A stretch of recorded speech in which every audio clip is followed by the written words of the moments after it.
Hello and welcome back to 30 Days to Learn Photoshop. This is Day 10, History and History Brush Tools. I'm Ben Gribin, and in today's lesson we're going to look at how to undo mistakes using Undo, the History Brush Tool, and the History Sidebar panels. So let's go ahead and switch to Photoshop and let's make some mistakes. So we're going to go into this website design, and let's say we want to make a new layer. We're going to make a new layer. We'll give it no name just for speed, and let's say we wanted to draw some squares over the top of our image, and then we decided we were going to blur them and turn the opacity down just to give it a really cool abstract sort of appearance. And that's what we've done, and we've looked at this and we thought, hang on a minute, don't really like that. Well, we're able to undo all of those different steps we've just did. So we painted the squares on, or should I say we started with a new layer, then we painted the squares on, then we blurred them. So let's say we've just decided, well actually we want to go back to those squares. All you need to do is on a Mac press Command Alt Z, and on Windows press Control Alt Z.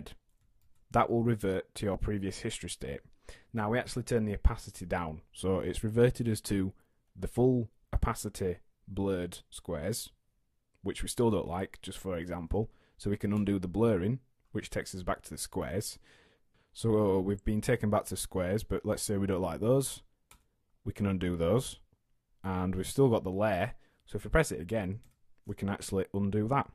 So that's how we use Edit Undo to work through mistakes, or just to revert back to something that perhaps we preferred before. If you want to go forwards, i.e. redo, press Command-Shift-Z, and we've made a new layer. Command-Shift-Z, we've painted on the squares line. Press Command-Shift-Z, it's been blurred, and then we've turned the opacity down. So that's how you can revert through history states. And the history states are also available under the sidebar panels on this button here. So it's above the Actions panel in this smaller subsection, unless you actually pop it into your right hand sidebar, and it will save, I believe it's between 10 or 15. You can actually change the number that you actually are able to revert back to, and once you get to a certain point, because you'll have done so much, rather than slow down your machine, the designers of Photoshop decided to cut it off. So let's say you have 15 reverse states. You can still always go back to the original 101 PSD, which is our original file here. So let's show you that. In order to change to where we open the file, well, that would be clicking on that one. That's how it was when we opened the file. But then also we clicked on New Layer. So that's actually making a layer, if you notice there. If we go to the top, we've got Group 9 as our top layer.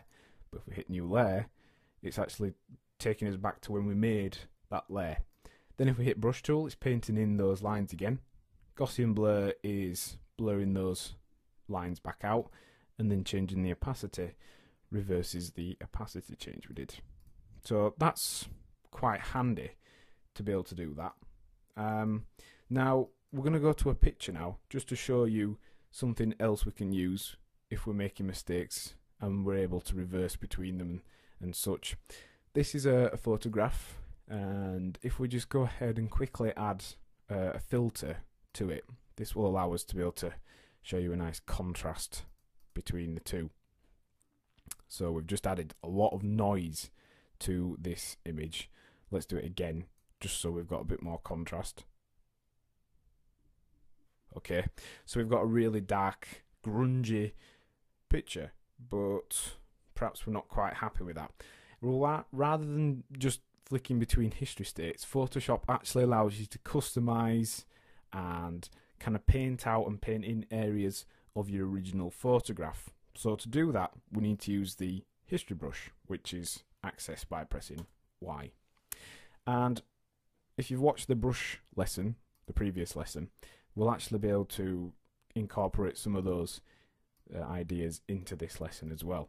So this is the brush panel, and the history brush tool actually makes use of all the brushes that you have on the machine. They run across the clone stamp tool, lots of other tools as well.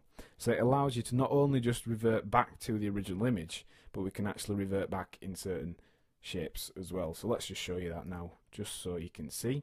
The history brush tool will actually remove this effect that we've added, and we'll go back to the original image. So that is the original image as it was when we opened it.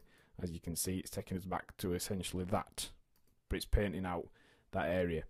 Now that is kind of handy, but you can also reduce the opacity and the hardness of your history brush tool, so you can actually fade in areas and soften it up. And this might help you to start seeing why this tool is used, because you can create really cool dynamic effects very easily and very simply just by using a combination of the brush tool, the history brush tool, the original state, and painting out the areas we want to highlight here, for example. So it's a very handy tool.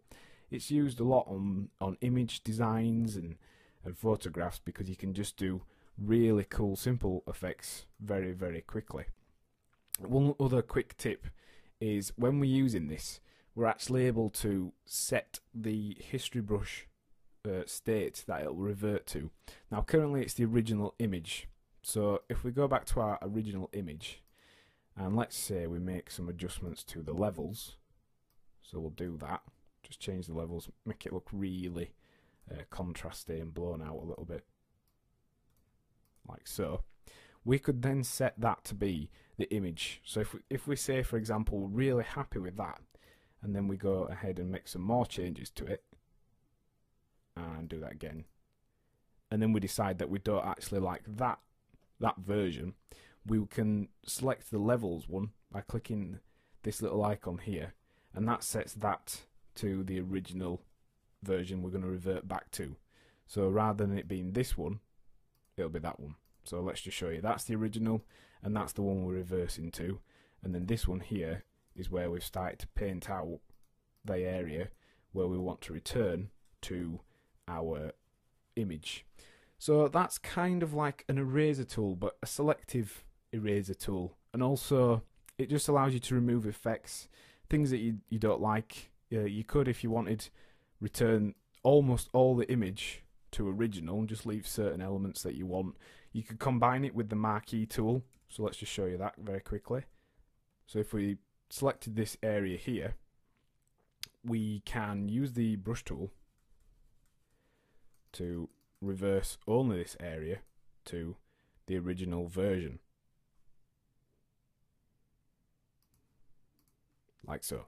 So that's a way of using the history brush tool to reverse to original states and create really cool dynamic effects. So what have we learned in today's lesson? Well, we've looked at the history brush tool and how to use it and why you'd use it.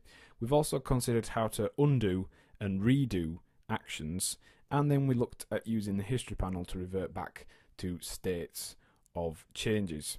And your task for this lesson is to practice undoing your previous action using the history panel and returning a section of your work to its original state. Next time on 30 Days to Learn Photoshop, we'll be looking at the eyedropper and colour sampler tools. Thanks for listening.